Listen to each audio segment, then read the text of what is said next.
here. So one of the most common human sentiments that I encounter is people feeling sad after they've made a dramatic conversion to something or contemplated converting to something, and then they find to their shock and horror that converting to a new hero system does not entail surrounding oneself with exemplary individuals.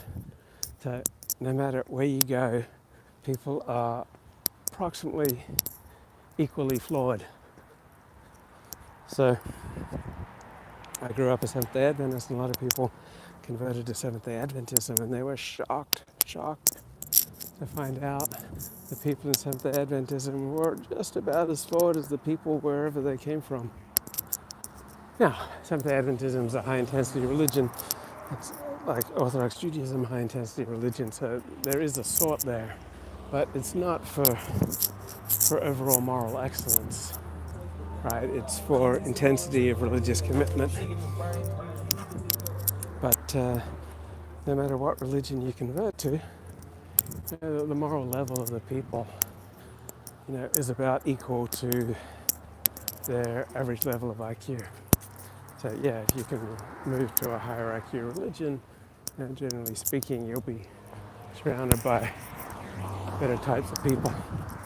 If you move to a lower IQ religion, you'll be surrounded by worse types of people. But there's no magic ticket to escape the human condition. So you don't get to find a new hero system, whether it's capitalism or communism or socialism or Judaism or Christianity or Islam or secular humanism or whatever it is. Whatever's your hero system, right? You're not going to get to transcend and escape from the human condition just by converting to a new hero system. So the most common reaction I hear from people when they explore a new hero system is they feel sad that people in this new hero system are approximately just as flawed as the people from the hero systems that they have already been through and discarded. Like, damn, I thought that Judaism or Christianity or Islam or secular humanism or socialism, capitalism, libertarianism, like I thought finally I'd surround myself with top blokes. And it ain't that way, but here's the kicker. This is what I find most interesting, is that people never become reflexive, right? They never turn around and ponder, wow, how sad that I was so naive that I thought that this different hero system would contain an entirely different moral caliber of people. Right? People say, oh, so sad that Jews are so flawed, or Christians are so flawed, or communists are so flawed, or capitalists are so flawed, or libertarians are so flawed, or conservatives are so flawed, or liberals are so flawed, whatever they're thinking of joining or have joined. But they never turn it around and think, wow, sad that I was so naive. Sad that I was so deliberately obtuse. Sad that I was so removed from reality. Sad that I was so neurotic that I thought by joining this different hero system that I'd get to transcend the human condition, and that finally I'd hang out with the winner circle, and that by just making this conversion, come on, man, bloody hell, what the hell?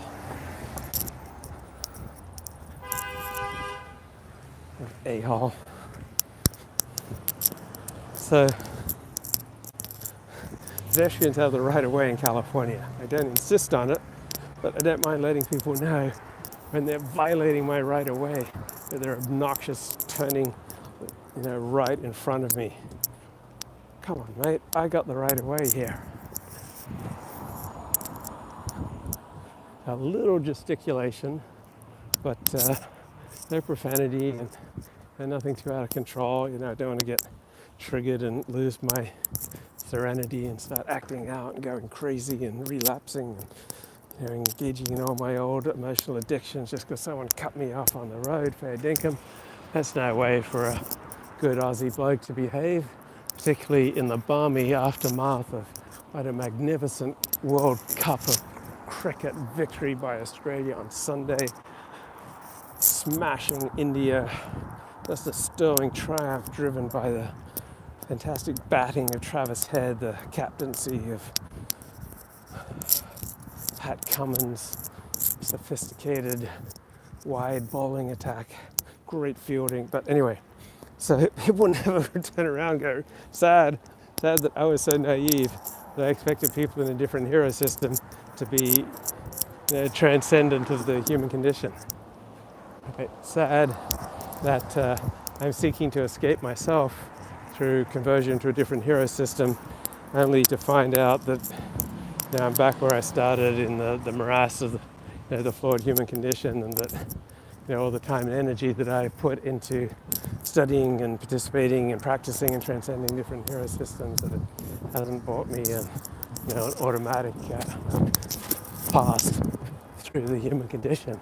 It won't, right? So if you feel sad by what you find in whatever new hero system you join, whether it's Judaism or Christianity or some political system, right? The sadness you should feel is for yourself, for your own naivety, thinking that you could get to shortcut your own troubles. See, the worst thing about being an under-earner or an addict is that you're only going to be surrounded by other under-earners and addicts.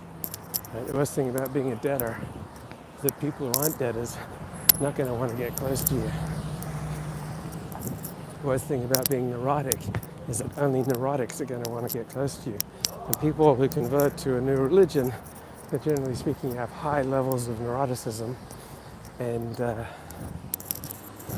worst thing about having high levels of neuroticism is that healthy people with low levels of neuroticism are not going to want to spend much time with you.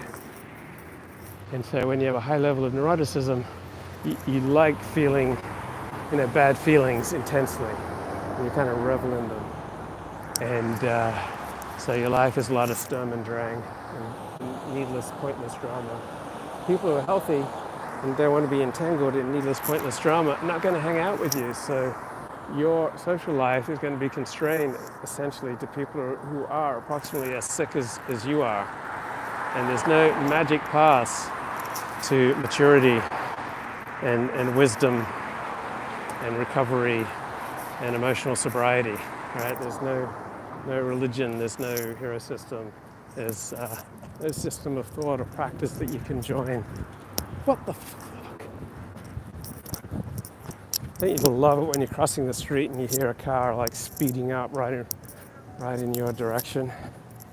Love that. And so another example of this was when Stephen James was on my show Sunday. Right. So this is a guy whose life has been wrecked by apparently, what he says, ADHD. Right? It prevents him from a normal life. It's isolated him. It's impoverished him. It's immiserated him. It's removed all normal, possible, healthy sources of self-esteem. So basically he's put all his self-esteem eggs in the basket of fighting, because normal life is just impossible for him as long as he's got ADHD and he refuses to take the medication that's prescribed for it. Right? You talk to the experts on ADHD, right? You read their books. They generally say you can't recover from ADHD without taking the first line of medication, which means stimulants, which means essentially Ritalin or Adderall. Right? You can't meditate your way out of ADHD. Right? There's no spiritual solution, generally speaking, to a non-spiritual problem. So just like there's no non-spiritual solution to a spiritual problem, there's no spiritual solution to a non-spiritual problem. You can't exercise your way out of ADHD. You can't meditate your way out of ADHD. You can't manage through willpower your ADHD any more than you can, manage and set your broken bone just with the power of your positive thinking. So, poor bloke, has had his life, wrecked by this illness. And I know people with ADHD whose lives were wrecked by ADHD, And then they finally got on the medication. The first day, the first time they took it, like, now I can feel normal. Now I can function at a high rate. My younger brother is taking meds for ADHD, and they have helped him a lot. He's read 3 books in the past month, which is tremendous because he normally can't read at all, even magazines. Yeah. So Paul Stephen J. James, he's got all his self-esteem eggs in the basket of fighting because ADHD has prevented him from the normal pleasures and joys of life. And he won't take the medication that solves the problem. It's like having diabetes, but you won't take insulin. Right? Having type 1 diabetes, but you won't take insulin. You can't pray your way out of type 1 diabetes. You can't usually exercise your way out of type 1 diabetes. Right? There are lots of things you can do for type 2 diabetes, but for type 1 diabetes and for people who have ADHD that is equivalent to type 1 diabetes in severity, right, the only solution that consistently works is first line ADHD medication, meaning Ritalin and Adderall. And yeah, they can be abused, just like water can be abused, love can be abused. And just as love can be abused, sex can be abused, marriage can be abused, religion can be abused, doesn't mean that you don't engage in these activities. And just because ADHD drugs can be abused doesn't mean you don't engage in these activities. But there was this overwhelming sentiment in the chat that Stephen J. James should stay off meds. In other words, you had these people whose own lives are miserable and dysfunctional saying, Stephen, you're one of us. Don't become healthy, bro. Right? Don't leave us because sick people want you to stay sick. Right? Marginalized people want you to stay marginalized. Miserable people want you to stay miserable. Unvaccinated people want you to stay unvaccinated and stupid and naive.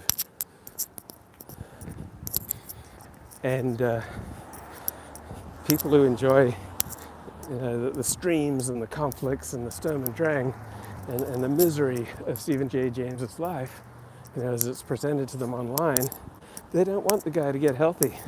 They don't want the guy to have a normal life. They don't want the guy to have a normal chance at happiness. They don't want the guy to develop other sources of self-esteem aside from fighting, right? There's a medication that in all likelihood can solve his problem and restore a quality of life that he cannot even imagine. And yet so many people in the chat just wanted him to stay miserable, wanted him to stay stuck in the problem. So when you try to change, right, when you try to improve the quality of your life, miserable people, marginalized people, under-earners, debtors, addicts of all kinds will try to hold you back. Right? They don't want you to get healthy. Because if you get healthy, that will challenge them, force them to confront themselves and the ways that they haven't been doing the normally prescribed things to do so that they can face reality, face painful reality, face the delusions that they've been living in, right?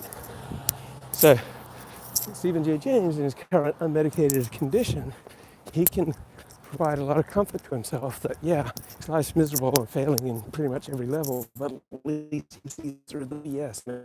He's not going to be one of those NPCs who just takes the medication that's prescribed for him by a doctor. He's a special snowflake. He sees through the BS. So, yeah, his life may be miserable and maybe failing in 15 different ways. An unnecessary failure and dislocation. But at least he sees through the BS, man. He's not going to take the vax. He's not going to take the medication. He's not going to do what the doctors say. Because, yeah, even by ignoring, denying normal medical advice, at least he gets to feel special. And it's like, that's what people buy into conspiracy theories, thinking like Andy Nowicki, man. Right, smart guy, loves his crazy conspiracy theories, because no matter how painful his life gets, he can comfort himself that at least he sees through the BS. And that's been the solace that Stephen J. James has enjoyed over the last 10, 20 years, that, hey, there's a solution for his problems, but he's not going to take it. And yeah, he's miserable and failing in 15 different ways, but at least he sees through the BS. For the type of guy to purchase Google glasses, say how great they are for months, and say they damaged his life, and it's time for some Alexander technique. The algorithm is meant to manipulate those with ADHD, not people like me who can see through the BS. Yeah, that's great, man. You can see through the BS. So you may have all sorts of painful, unnecessary failures, and you may completely lack normal, healthy levels of human connection. At least you can comfort yourself with the delusion that you see through the BS. Well, you don't. Like, people with normal levels of human connection see through the reality of life much more clearly than you do. Right? The healthiest people are people with normal levels of human connection. They have an appropriate level of gratitude, and they actually see through the BS better than you do. But you can comfort yourself that you're special, because even though you can't maintain normal levels of human connection, and you're not willing to confront, those parts of you that refuse to, see the truth, the painful truth about yourself and your delusions, and improve your life by doing the conventional things such as taking medication, joining a community, making commitments to people, volunteering, getting psychological, physical, spiritual, 12-step, religious help for whatever's ailing you, because you'll comfort yourself with your bottom line belief that you see through the BS.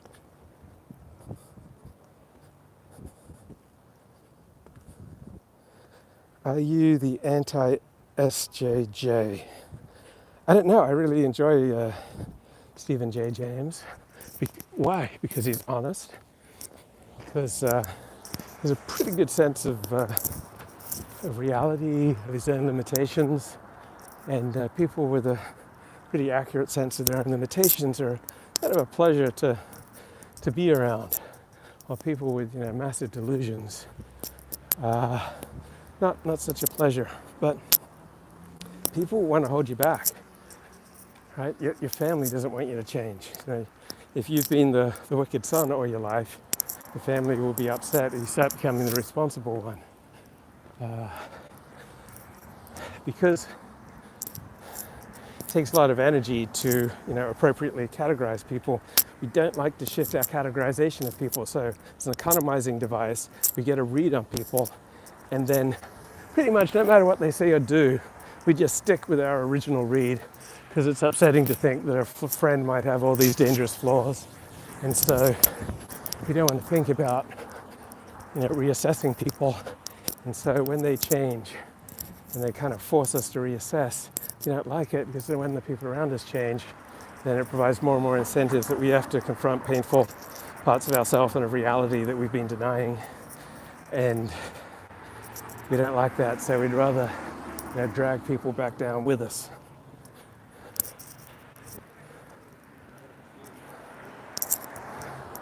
So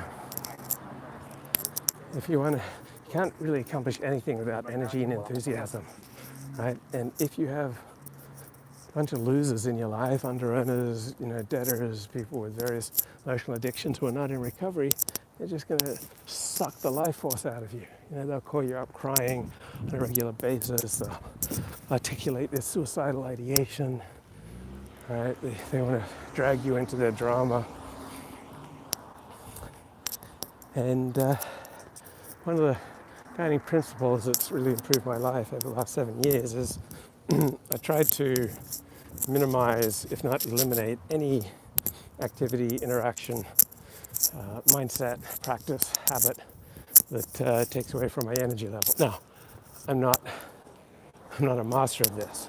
Like, I'm way too vulnerable in real life. Like, I reveal way too much of myself at inappropriate times, which then leads me to feel, kind of protective and vulnerable. And feeling vulnerable is not usually a great source of energy and strength, right? Feeling energetic is kind of a synonym to feeling strong. And so, I certainly still, to this day, to right now, still sabotage myself with unnecessary, inappropriate levels of disclosure and real life interactions that are ways to my own benefit, and then kind of suck the life force and the energy out of me because I disclose too much to people, then treat me with disrespect. And you shouldn't reveal things to co-workers or acquaintances or people in your church or synagogue that you would not want people speculating about, gossiping about. And so I've, through inappropriate disclosure, made myself a buffoon, an object of disrespect. And it's hard to maintain the amount of energy that you need to accomplish anything significant in life when you are inappropriately making yourself vulnerable, which is an ongoing issue for me. Also hard to maintain the energy and strength that you need when you let inappropriate people into your life and spend too much time, or whenever you're out of control. So, for example, like there are a lot of foods that I don't eat because I can't control myself on them. They're so delicious, and so it's easier for me to abstain than to be moderate. And I don't like myself when I overeat. Like I don't like myself when I'm out of control. And that's not a source of energy and strength.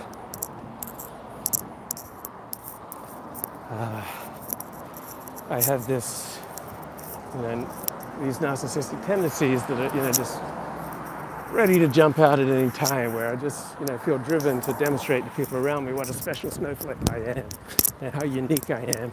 And so, be one of the 12 symptoms of underowning stability boredom, where, I shake things up and just, subtly or blatantly say, look at me, and creates instability, unnecessary drama, doesn't work out to my advantage. So if I'm not spiritually aligned, with higher purpose, where I'm here to do a job or to help people, or I've got a good reason for doing what I'm doing, I'm not aligned for the good reasons that I'm doing what I'm doing, then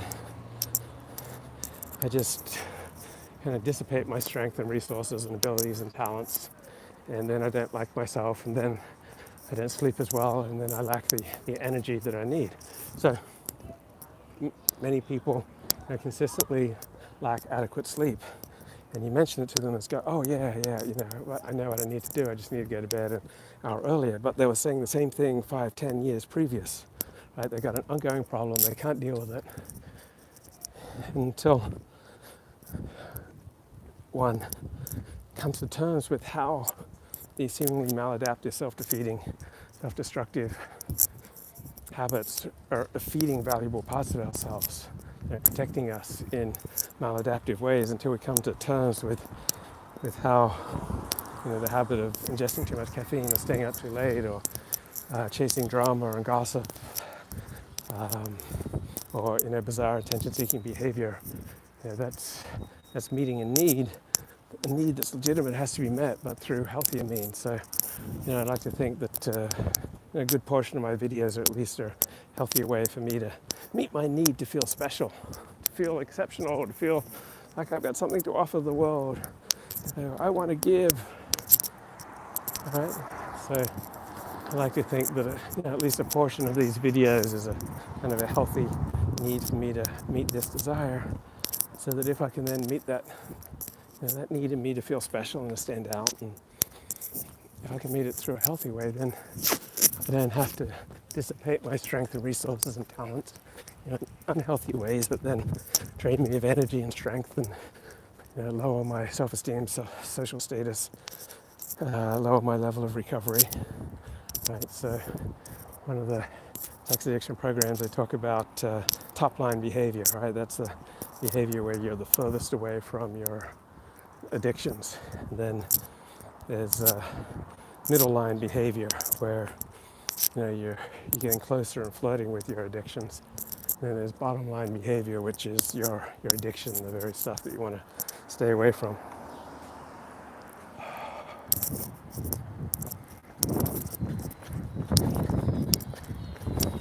And let's go to the chat. Luke Ford.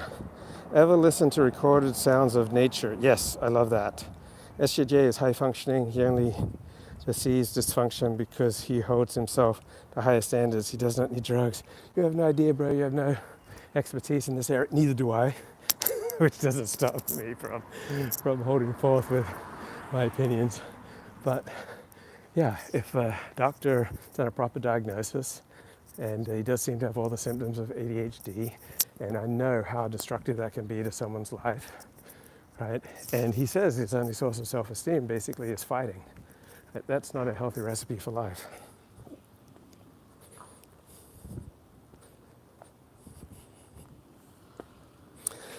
People's view of various drugs depends on their socio-political, ideological status. Yeah, so most of what we do is to feel cool or just seem cool to the people who are most important to us. So you get to be high status in an anti-vax community by being rabidly anti-vax, or you get to be high status in Orthodox Judaism by performing a lot of mitzvahs and talking out the glories of Torah and how Torah is the answer to everything. Nothing encourages introspection more than meth. Well, yeah, you can call ADHD medication meth, and the chemicals are basically the same, just like the chemicals released when you have sex are basically the same, whether the sex is licit or illicit. All right, there is moral killing and immoral killing. There's the moral use of methamphetamine, and there's the immoral use of methamphetamine.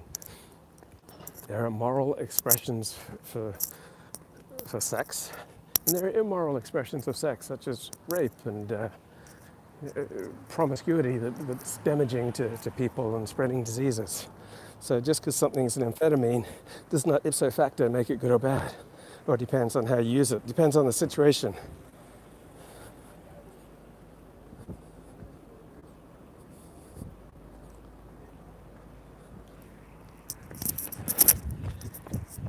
Oh, flashing red lights up ahead. Let me think. The symptoms of under-earning, time indifference, right? That's a big one. Okay, I'm using my time productively. I got up at before 3 a.m. I got up about 3:15 a.m. today. So I've been using my time productively. Okay, other symptoms, idea deflection. So I like to think that I'm taking in all your perspectives in the chat, and I'm just not automatically deflecting or ridiculing or belittling perspectives that are different from mine. But the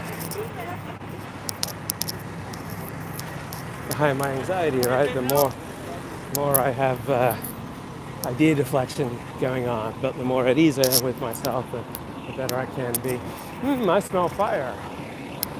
Right? The more open I can be to other ideas. Like striving to prove my worth or value. Right? That's when it's at a maladaptive level.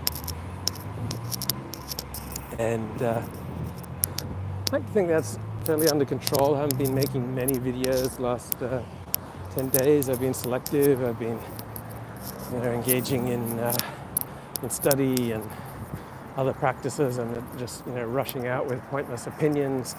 Most of the things that I said today I wrote down, I made notes on, I kind of rehearsed them so that I have something. Okay, I'm not going to cross the street here. What the heck, 6 lanes of traffic. Stability, boredom, I think that's at a pretty low level. I'm enjoying good relations with those people in my life. Under pricing, under earning, largely staying away from that, but there have been times when I've bid for a gig and I did underprice because I hadn't steeled myself. My natural tendency is to undervalue my services, and I did get caught out. I remember once I was asked to do some research for a major Fortune top 50 company, and they asked me how much I would charge, and I said $75 an hour. That was for Philips Corporation. It was ridiculous. Like I should have charged $300. So I don't think I've ever asked for a raise in my life. So I have to watch that under-earning tendency, and I really have to work and gird myself up to seek proper compensation for my services. Talk to you.